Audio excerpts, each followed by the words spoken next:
Olá, bem-vindos a mais um Profiler.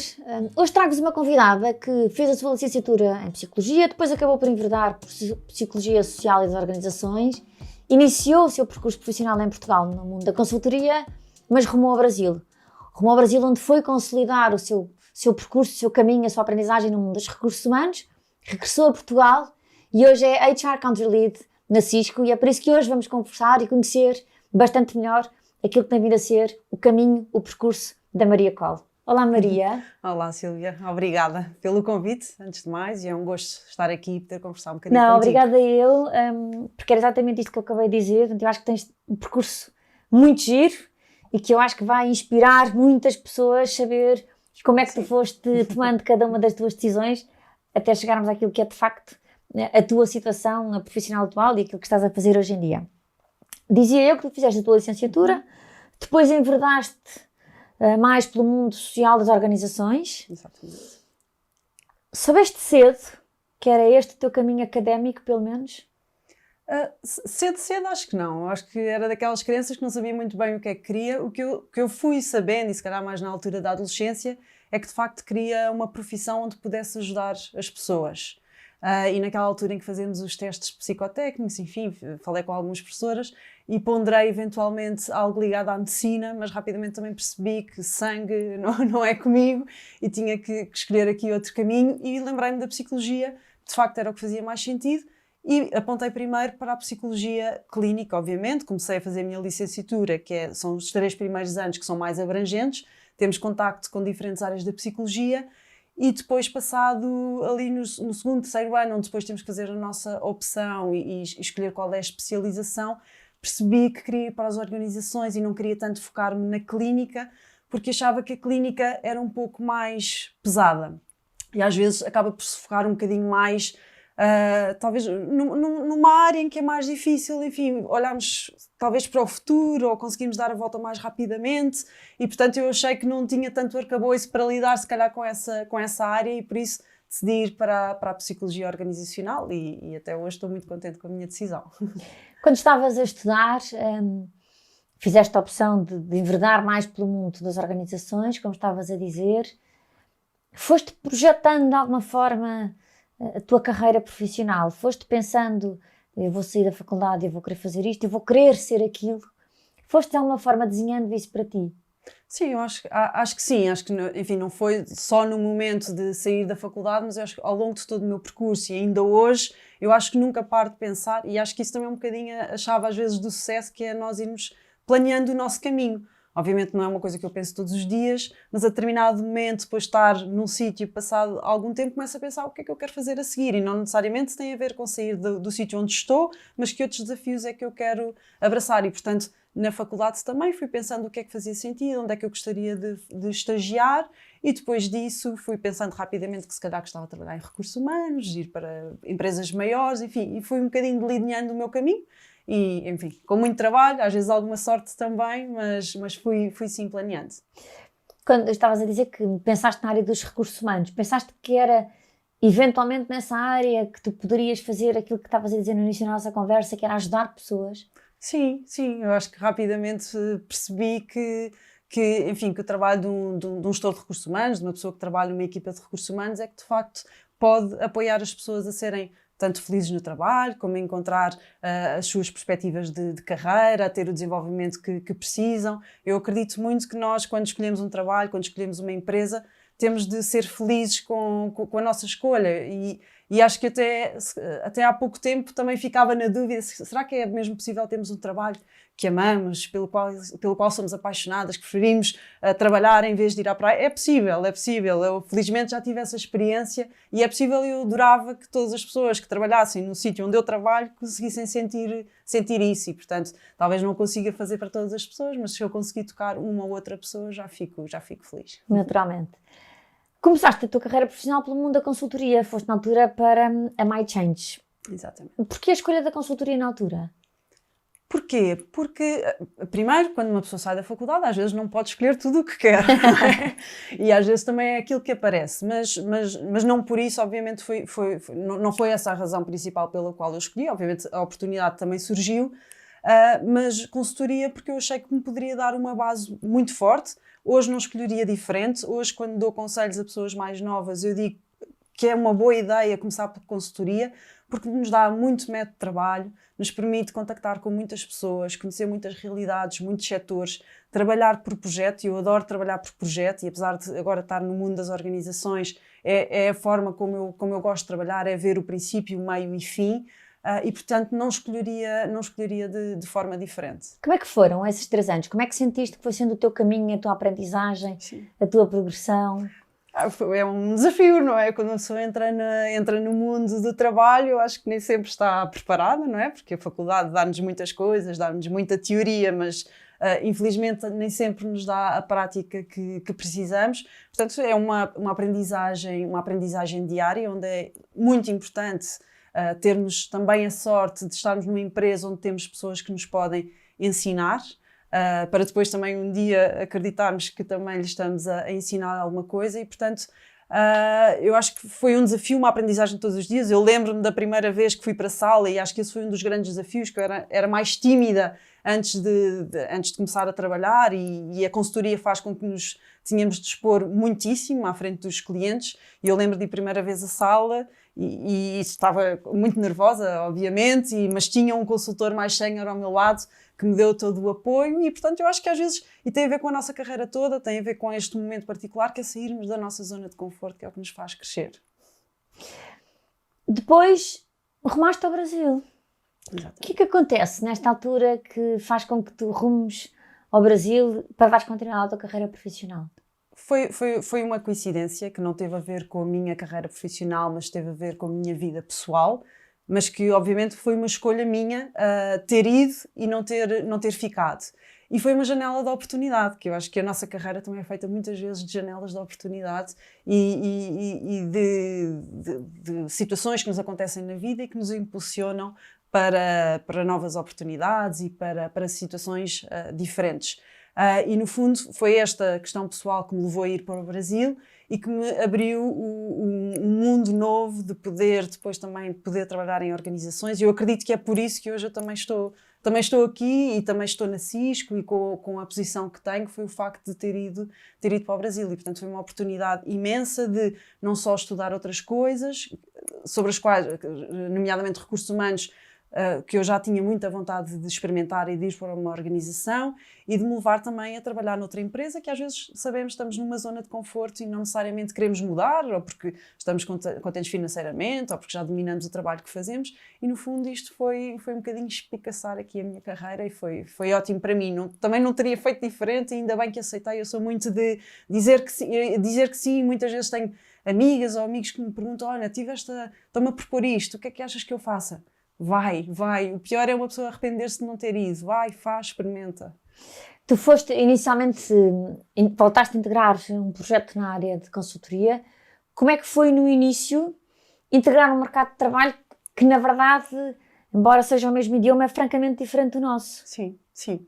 Não foi tão difícil quanto poderia eventualmente ser, porque eu integrei uma empresa de consultoria. Primeiro era um tipo de trabalho que eu já dominava, não era algo novo, obviamente com projetos diferentes, clientes diferentes, mas também entrei numa multinacional espanhola, em que tinha a pessoa responsável pela sucursal que estava em São Paulo, era espanhola, e portanto também tínhamos ali a cultura europeia que é um pouco mais parecida, e que me permitiu ir adaptando e conhecer a forma de trabalhar dos brasileiros. E portanto foi uma adaptação suave, eu diria, com todo o apoio também e todo o suporte que me foi dado, e para dizer também que o mercado brasileiro não é difícil. A cultura dos brasileiros é um pouco diferente da nossa, mas são pessoas muitíssimo afáveis, muito abertas, e portanto não é difícil. Às vezes talvez pudesse ser mais difícil ir para os Estados Unidos, ou se calhar para o norte da Europa, onde são mais fechados, mas os brasileiros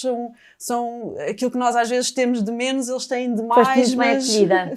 Fui. No sentido de estarem completamente abertos e acolherem muito bem, sim. Porque depois, ainda no Brasil, do overlap, foste para o Banco Itaú, portanto foste para o setor financeiro, e aqui dá-se efetivamente a tua passagem para o lado do cliente, como se costuma dizer quando estamos em consultoria. que é que foste na altura fazer? O que é que foi este salto para ti? O que é que foi este novo setor? Porque o setor financeiro também tem imensas especificidades. Sim.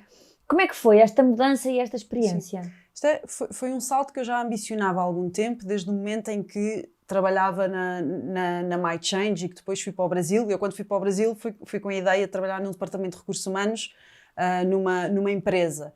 Não foi o salto mais natural, não foi para onde eu fui, comecei em consultoria e depois consegui fazer este salto porque justamente eu queria ver um projeto do início ao fim. Muitas vezes na consultoria tocamos um projeto, damos início ao projeto, mas depois não vemos o efeito ou as consequências que esse projeto tem. E, portanto, era muito isso que eu queria. Trabalhar no setor financeiro, obviamente que é diferente, mas eu também já tinha tido contacto com o setor financeiro em muitos outros clientes, não só no Brasil, como também em Portugal, por ter trabalhado em consultoria, portanto também não era algo novo. E depois, quando trabalhamos em recursos humanos, eu diria que, obviamente que o setor faz diferença, mas o denominador comum são as pessoas e, portanto, os problemas normalmente são sempre os mesmos, que é a comunicação, a liderança, alinhamento, e, portanto, foi com isso que me deparei e também não foi desafiante ou difícil por isso, obviamente que aprendi muito, mas também foi uma mudança suave. Porque tu na altura foste para um conteúdo funcional muito orientado à gestão de carreira, à cultura organizacional. Exatamente. O que é que te deparaste?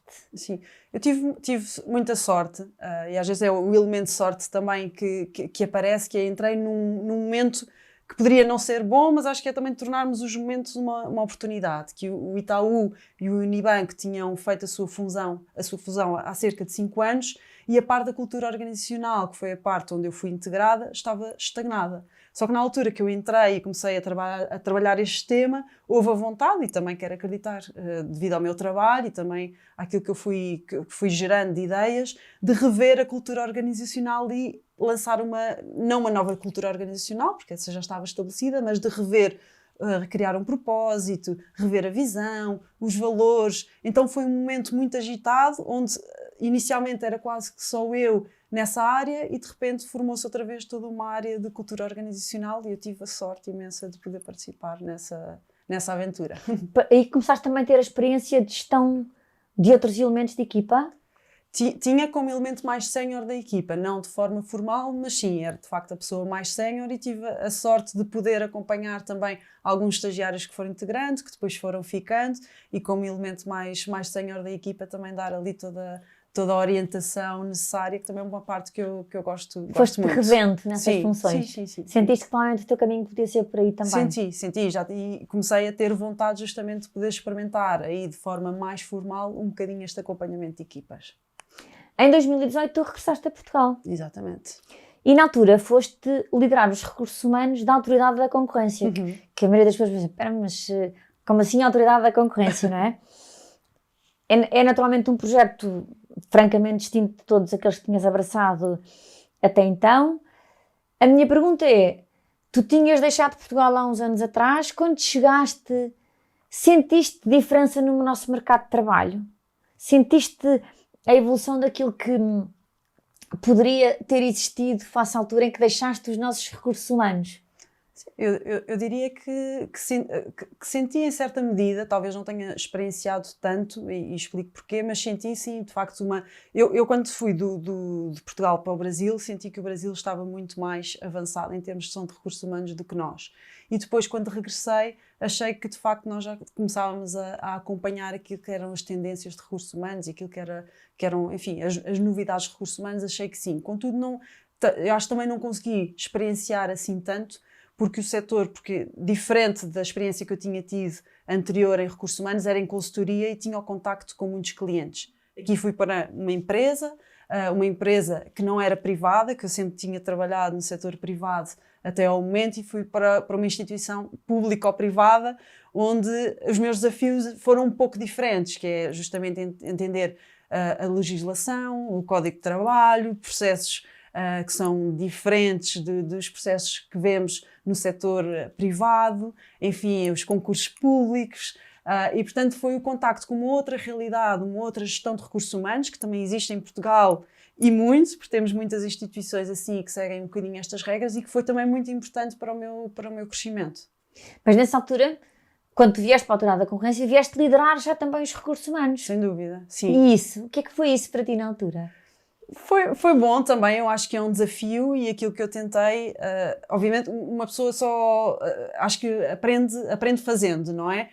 Obviamente que fui lendo, fui me inspirando e principalmente esta questão do inspirar, acho que nos modelos que tive de liderança, desde a MyChange até ao Itaú, tive várias lideranças, às vezes não são lideranças que são diretas, mas com quem nós aprendemos muito e sabemos os modelos que queremos replicar e os modelos que não queremos replicar. E, portanto, tentei me inspirar um bocadinho naquelas pessoas que foram referência para mim enquanto liderança e tentar replicar um pouco disso também na autoridade da concorrência, sendo que tive um desafio giro e diferente, que eu não esperava um dia que fosse liderar uma equipa, diferente do Itaú, onde tinha pessoas mais novas. Aqui tinha todas as pessoas da minha equipa eram mais velhas do que eu. E, portanto, também por isso um desafio, mas um desafio muito interessante. Mas aí lá está o que estavas a dizer, não? Muitas vezes só aprendemos fazendo, estando, e depois só quando voltamos a olhar para trás é que temos essa percepção, não é? Sem dúvida, é mesmo. A verdade é que tu agarraste nessa bagagem toda, que tinhas até então, para assumires aquilo que é atualmente a tua função na Cisco. A minha primeira pergunta relativamente ao projeto na Cisco foi, eu sei que tu te lançaste a um processo de recrutamento, como é que foi na altura receber este convite? Ser a pessoa escolhida para assumir esta função?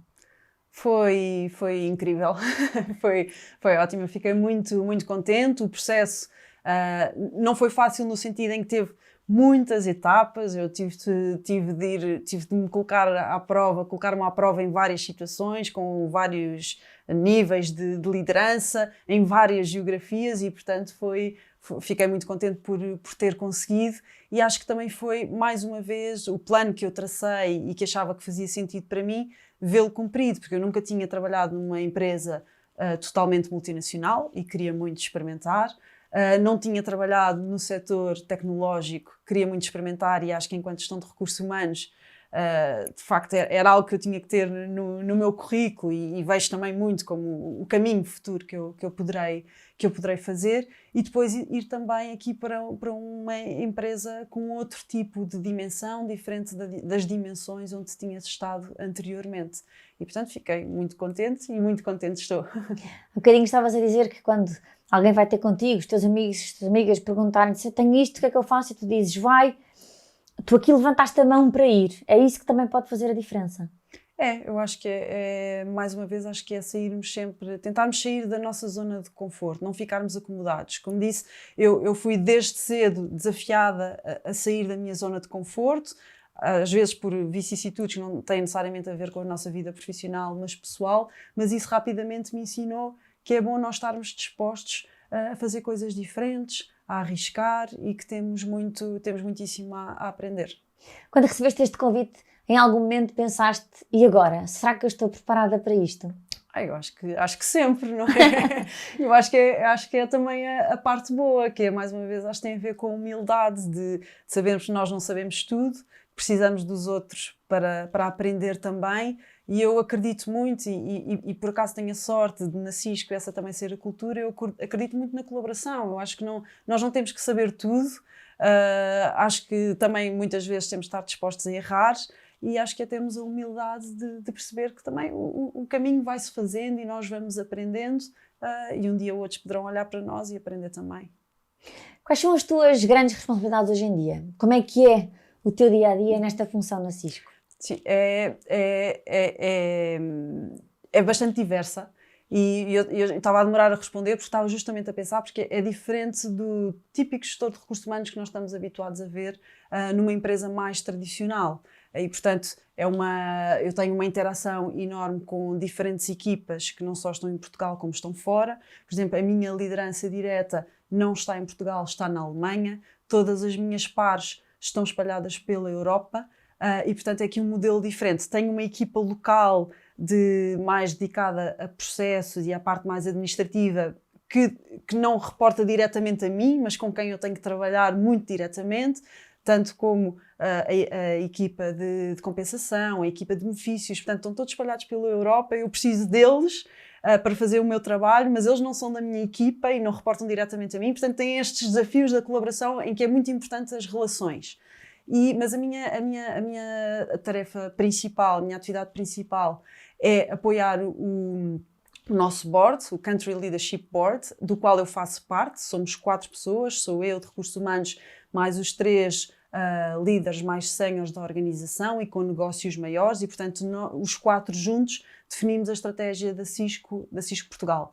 E depois, além de fazer parte deste board que define a estratégia para Portugal, tenho 3 pilares de atuação, um mais relacionado com a parte da legislação, garantir que aquilo que é definido na Cisco americana e para a Cisco global tem implementação aqui em Portugal e que seguimos aquilo que está definido na lei. Uma parte também de mudança, onde, por exemplo, queremos alterar algum tipo de benefício que damos aos nossos colaboradores. Eu também sou responsável por ter a liderança desses processos. E depois toda uma parte mais dedicada à motivação e ao engagement e garantir que os colaboradores que estão em Portugal estão satisfeitos e de fazer esse acompanhamento das várias equipas que temos em Portugal e que nos ajudam a tornar a nossa cultura e a cultura da Cisco tão especial. É muito curioso porque tu desde o início da nossa conversa que tens vindo sempre a frisar o quão importante para ti é o espaço para aprender, o espaço para errar e a colaboração. E estas 3 coisas hoje são completamente evidentes na função que tu assumes. Sem dúvida. Se não fosse uma pessoa que gostasse de colaborar, se não fosse uma pessoa que gosta de falar com os outros, de criar pontes, não seria possível fazer a minha função. Como acredito que dificilmente será possível fazer uma função de gestão de recursos humanos. De equipa ainda posso admitir que seja possível uma pessoa estar mais fechada em si, mas ainda assim, quando trabalhamos em recursos humanos, se nós não falarmos com as pessoas, se não estivermos abertas, se não estivermos dispostos a ouvir, acho muito difícil. A Cisco foi recentemente distinguida no ranking empresa número 1 como um Great Place to Work.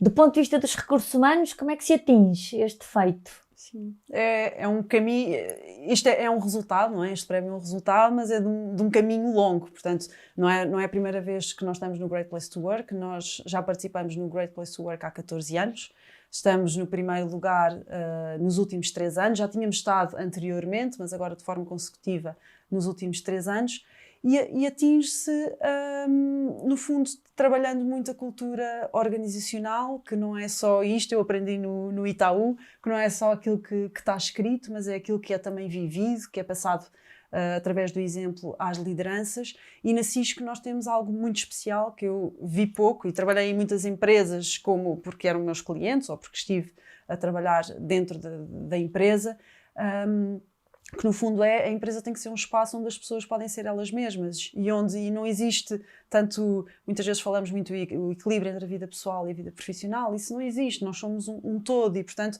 nós queremos dar espaço às pessoas para que elas sejam quem elas são de facto e para isso damos também grupos aos quais elas podem pertencer dentro da Cisco e onde podem viver as suas paixões.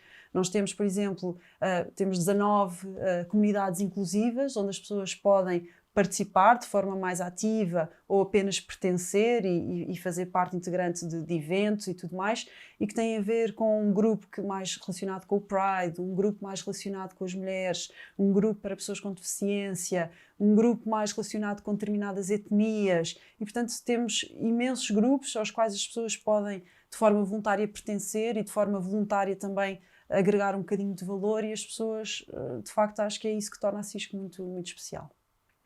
Eu também lia numa entrevista tua recente que creio que no ano passado integraram mais de 150 pessoas novas, mas vindas de áreas e de partes totalmente distintas do mundo. Sim. Como é que isto se agrega, não é? Qual é que é o desafio também na contratação, na gestão de talento, na atração, na retenção, quando depois, como tu tens vindo a contar, tens isto também tão disperso e são pessoas oriundas de sítios tão distintos. Sim.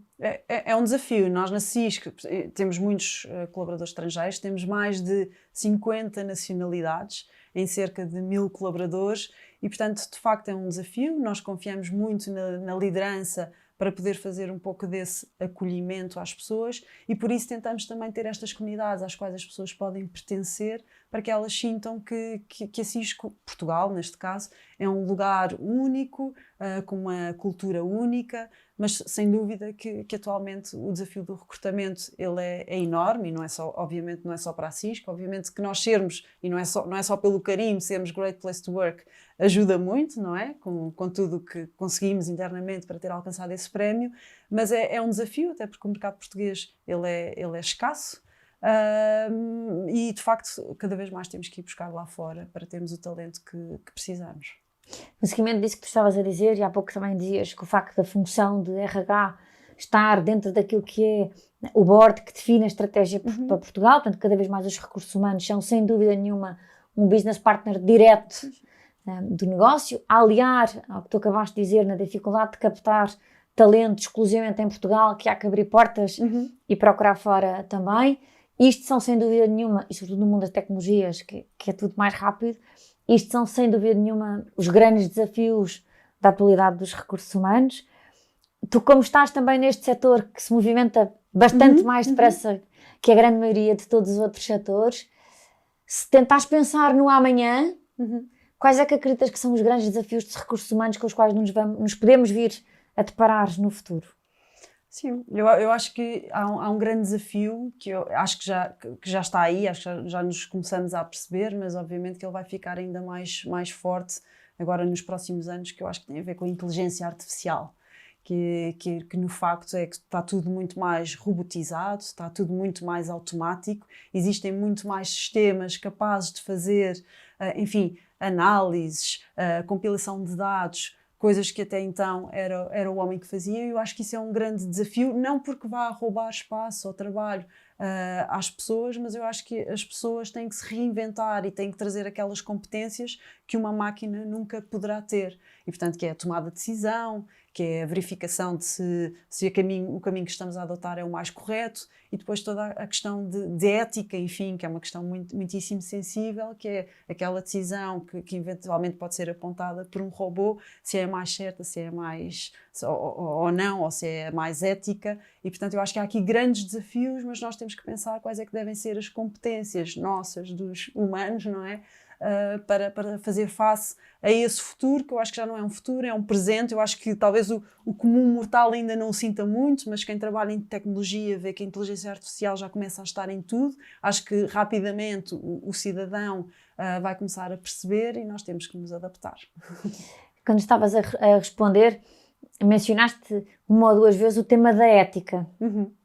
É preciso o humano para verificar o quão ético ou não ético a inteligência artificial está de facto a avançar, não é? Eu acho que sim, eu acho que é, mas eu acho que ainda há um desafio. Eu acho que é a parte mais fácil, que é o humano dizer se é ético ou não. Eu acho que há um desafio ainda maior, que é quem é que define o que é ética. E ainda há pouco estava a ter uma conversa interessante, enfim, com uma pessoa aqui de outra empresa, que é justamente quem é que define estas regras. Que antigamente eram os grandes pensadores, que hoje em dia já não existem tanto essas áreas, existem essas áreas de conhecimento, mas não existem tantas pessoas nessas áreas de conhecimento, como, por exemplo, um filósofo. Ou, enfim, se calhar são profissões que vão voltar, porque há questões que temos que voltar a pensar nelas. Recentemente foste eleita a melhor diretora de recursos humanos com menos de 45 anos. Como é que é receber esta distinção? O que é que significa para ti ter recebido esta distinção? E é muito recente, portanto tens seguramente ainda as emoções bem vivas desse momento. Sim, eu fiquei muito, muito, muito contente, super feliz. Acho que o coração eu não estava de todo mesmo à espera, até porque estava ali com outras pessoas que, enfim, também têm muita experiência e também muito conhecimento aqui no setor dos recursos humanos, portanto não estava mesmo à espera. Portanto, tu sabias que estavas nomeada com um conjunto de pessoas. Exatamente, sabia que estava nomeada, mas nunca pensei que fosse a pessoa eleita, e portanto foi um orgulho enorme, também uma validação de que aquilo que eu estou a fazer, eu acho que estou no caminho certo. É uma votação, portanto tive muitas pessoas a votar em mim, e portanto que são pessoas que acreditam no meu trabalho, que não só trabalham hoje comigo, acredito eu, não sei quem é que votou, mas que não só acredito que trabalhem hoje comigo, mas pessoas com quem eu me fui deparando ao longo do caminho. E para mim também é muito importante nós irmos cultivando estas relações, porque são pessoas que vão ser os nossos, eu digo, e disse no prémio, que são os nossos cheerleaders, que vão estar lá sempre para nos apoiar e para torcer por nós. E portanto fiquei muito contente, mas ao mesmo tempo também a pensar que é uma enorme responsabilidade, Porque, enfim, não basta ter o título, é como termos o Great Place to Work, depois temos que entregar, não é? As pessoas acreditam em nós, depositam imensa confiança e, portanto, é também um desafio, que é o desafio de, eu não diria, estava a pensar, é o desafio de não falhar, isso eu não posso prometer, provavelmente vou falhar algumas vezes, mas prometo pelo menos dar o meu melhor. Como é que aquela menina tímida de quem tu falavas há bocadinho sobe depois de ter ouvido o seu nome para fazer um discurso? Só que eu não sabia que ia ser eu, mas acho que, e ainda há pouco estávamos a falar, Sílvia, que somos pessoas que precisamos de preparação. E, portanto, eu já tinha qualquer coisa preparada, já tinha qualquer coisa mais ou menos preparada para dizer, porque eu também gosto muito de me sentir preparada e para mim é importante. E, portanto, subo ao palco e isto é também o sair da zona de conforto. Às vezes nós somos impulsionados e temos que ir. Eu fugir não fujo, eu vou e encaro a situação. E depois é deixar fluir e pensar que aquilo é um bom momento e que estamos ali também para tirarmos partido. Que bom.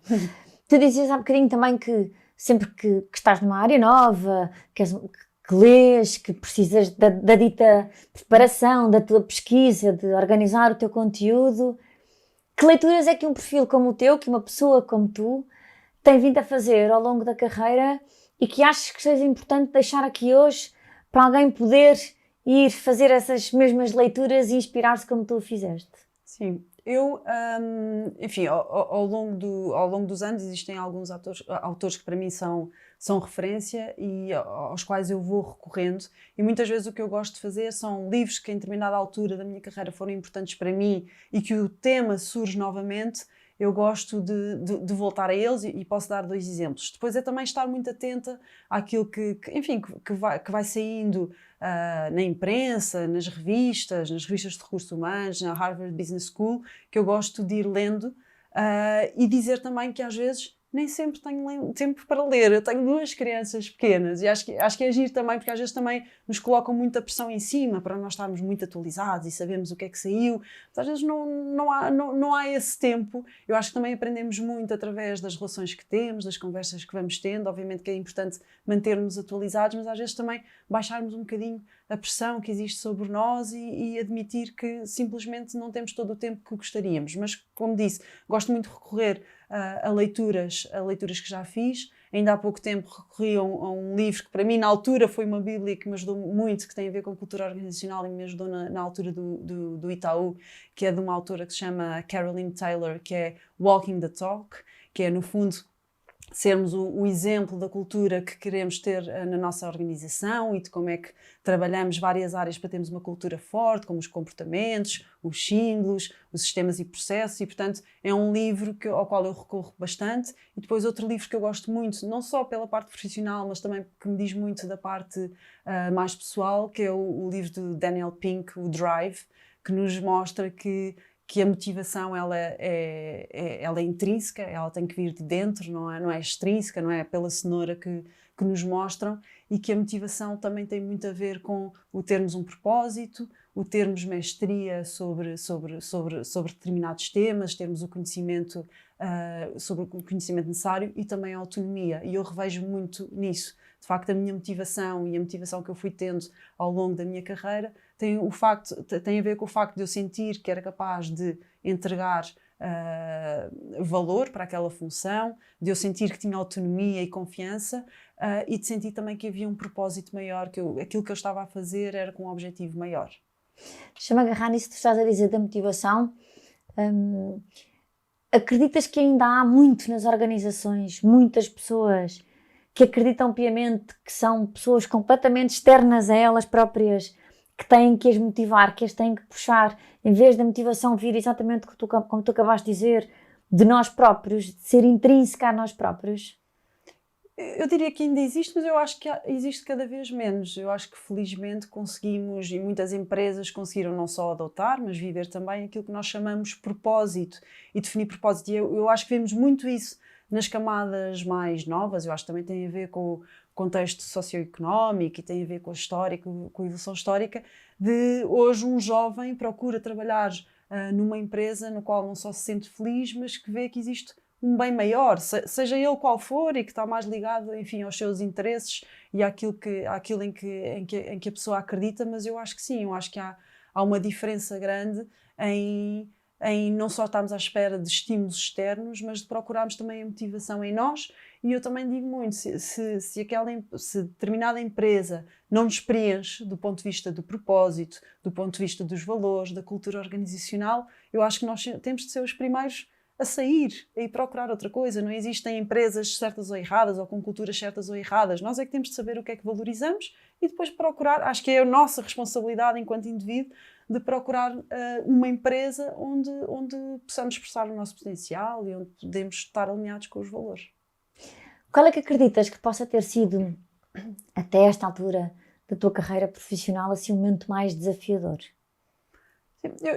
Além daquilo que já, de facto, já falámos, que eu acho que é ter-me tornado liderança e também num contexto completamente diferente, que não é uma empresa privada, uma instituição do setor público ou privado, eu acho que foram vários os momentos mais desafiantes da minha carreira, e não consigo dizer um só, mas eu acho que tem um denominador comum, que foi os momentos em que eu saí da minha zona de conforto.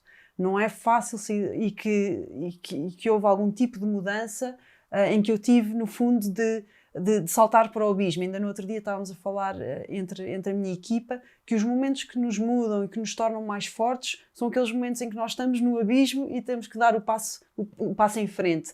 É isso que nos faz crescer e portanto, foram os momentos mais desafiantes, não só desafiantes porque foram difíceis, mas por onde eu aprendi mais, que foi de facto onde eu tive de sair da minha zona de conforto. Foi quando eu tive de ir para o Brasil, foi quando eu tive de procurar trabalho, quando eu fui para a Itaú Unibanco, uma empresa completamente diferente e de uma dimensão enorme, com 600 pessoas nos recursos humanos, quando eu tive de voltar para Portugal e fui para a Autoridade da Concorrência, completamente diferente daquilo que eu já tinha vivido, e agora na Cisco, onde eu faço parte do board. Portanto, foram esses momentos que foram os mais desafiantes da minha vida, foi quando eu tive de mudar. Depois, dentro das organizações, há desafios todos os dias, mas eu acho que os levo com alguma leveza.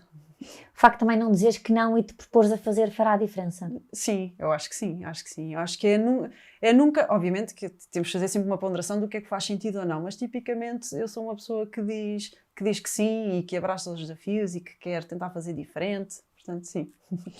Maria, quero agradecer-te por esta nossa conversa. Eu acho que é completamente visível ao longo de todas as respostas que me foste dando, o quão para ti é importante a interação, a colaboração, e tenho que voltar inevitavelmente ao tema da colaboração, e aquilo que estavas a dizer, que eventualmente esta distinção que tiveste agora do prémio deriva da votação de muitas pessoas com quem te foste cruzando ao longo do teu percurso profissional, que te reconhecem o valor, o mérito e que se dispuseram imediatamente a dar-te os seus votos para que tu pudesses ser distinguida. E, portanto, obrigada por isso, porque as organizações precisam, sem dúvida nenhuma, de pessoas assim como tu. Obrigada Silvia, mais uma vez pelo convite. E enfim, o trabalho também não está feito, eu acho que tenho tanto para aprender ainda e com muita vontade de ter todas estas interações e colaboração que eu sei que ainda vou ter durante o meu longo percurso de carreira, que ainda está para vir. Obrigada, Silvia. Obrigada, Maria. Quanto a nós, até quinta-feira. Obrigada.